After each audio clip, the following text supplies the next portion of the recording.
সবসময় তো দেখেন কস্কো হোলসেল থেকে বাজার করতে, তবে আজকে যাব কস্কো বিজনেসে, কারণ সেখানে হালাল মিট পাওয়া যায়। আবার অনেক কিছু কস্কো হোলসেলে পাওয়া যায় না, কিন্তু কস্কো বিজনেসে গেলে ইজিলি পেয়ে যাবেন।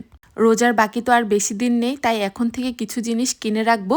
আবার আমি অনেক কিছু বানিয়ে রাখি রোজা আসার আগে, এই কারণে আজকে বাজার করতে বের হওয়া। শুধু যে কস্কোতে যাব তা কিন্তু নয়, এছাড়া ফ্রেডমেয়ার অথবা উইঙ্কো যে কোনো একটাতে যেতে হবে।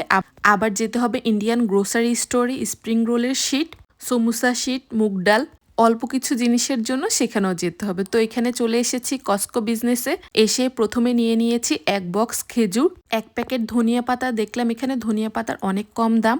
এক বক্স নিয়ে নিয়েছি পালং শাক, নিয়ে নিচ্ছি ক্যাপসিকাম, কারণ রোজার মাসে অনেক কিছু বানাতে হলে ক্যাপসিকাম দরকার পড়ে, তাই একসঙ্গে অনেকগুলো নিয়ে নিচ্ছি। এগুলি নিয়ে কেটে ডিপ ফ্রিজে রেখে দিব, যখন প্রয়োজন হবে বের করে নিব।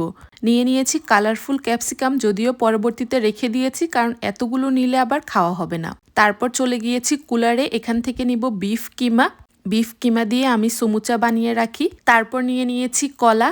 তারপর নিচ্ছি একটি হাঁস, যদিও হাঁস আমি খাই না, কিন্তু আমার হাজবেন্ডের খুবই পছন্দ। নিব নিব করে অনেক দিন পর্যন্ত হাঁস নেওয়া হয়নি। বাংলাদেশে সবাই হাঁস খায় নভেম্বর ডিসেম্বর মাসে, মানে যখন ঠান্ডা পড়ে। আমাদের এখানে এখনো পর্যন্ত ঠান্ডা রয়েছে, তাই আমাদের খেতে কোনো সমস্যা নেই। কস্কো বিজনেসে সাধারণত আমাদের তেমন আশা পড়ে না। আজকে মূলত হাঁস আর বিফ কিমার জন্য আসা হয়েছে, এর সঙ্গে বাকি সবকিছু নিয়ে নিয়েছি। আর দেখুন, কস্কো বিজনেস থেকে একটি হালাল গোট অথবা ল্যাম্প যে কোনো কিছু কিনে নিতে পারবেন খুবই অল্প দামে। দেখুন, একটি গোটের দাম $143, যেটা হিসাব করলে বাংলাদেশ থেকে অনেক কম দামে পড়ে। তারপর এখানে দেখলাম চিজ পিৎজা, যেটা আমার মেয়ে খুব পছন্দ করে, তাই ওর জন্য নিয়ে নিয়েছি। তারপর নিয়েছি টর্টিলাগুলো ডিপ ফ্রিজে রেখেও খাওয়া যাবে। আর অনেক সময় নাস্তার জন্য আমি শর্টকাটে টর্টিলা দিয়ে অনেক কিছু বানিয়ে দিই, তাই পুরো এক প্যাকেট টর্টিলা নিয়ে নিয়েছি। আর এখানে অনেকগুলো টর্টিলা রয়েছে। সবকিছু কেনাকাটা শেষ করে বিল করতে যাওয়ার সময় দেখুন বাবা মেয়ে টানতে টানতে এক প্যাকেট কেক নিয়ে এসেছে। তো এখান থেকে বাজার শেষ করে চলে গেলাম উইঙ্কো কস্কো বিজনেস থেকে কাছে, সেখান থেকে অনেক কিছু নিয়ে নিয়েছি। সবকিছুর ভিডিও করে নিয়ে দুটো ব্যাগ ভর্তি করে নিয়ে এসেছি। ইনায়ের জন্য গ্রেপস, অরেঞ্জ নিয়েছি। আমি আবার বাঁধাকপি, রেড কালার ক্যাপসিকাম নিয়েছি, গাজর নিয়েছি, কারণ স্প্রিং রোল বানানোর সময় এগুলি লাগবে। এছাড়াও আরো অনেক কিছু নিয়েছি, কিন্তু কি কি নিয়েছি এখন আর মনে নেই।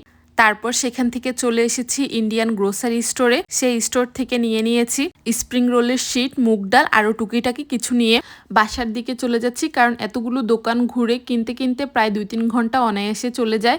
এর উপরে আমাদের সবার এত বেশি ঠান্ডা লেগেছে, আমার হাজবেন্ড বলেন ইনায়া বলেন সবার এত ঠান্ডার কারণে খুবই বিরক্ত করছিল, তাই আর তেমন কোনো ভিডিও করিনি। কিন্তু সবার ঠান্ডা লাগলে কি হবে, এখন বাসায় গিয়ে সবার জন্য নাস্তা বানাতে হবে। সবাই অসুস্থ হলেও রেস্ট নিতে পারে, কিন্তু আমার রেস্ট নেওয়ার কোনো উপায় নেই। বাসায় গিয়ে সব জিনিসপত্র গোছাতে হবে, নাস্তা বানাতে হবে, আবার মেয়েকে খাওয়াতে হবে। যাই হোক, ভিডিওটি এখানেই রাখছি। সবাই ভালো থাকবেন, সুস্থ থাকবেন, আমাদের জন্য দোয়া করবেন।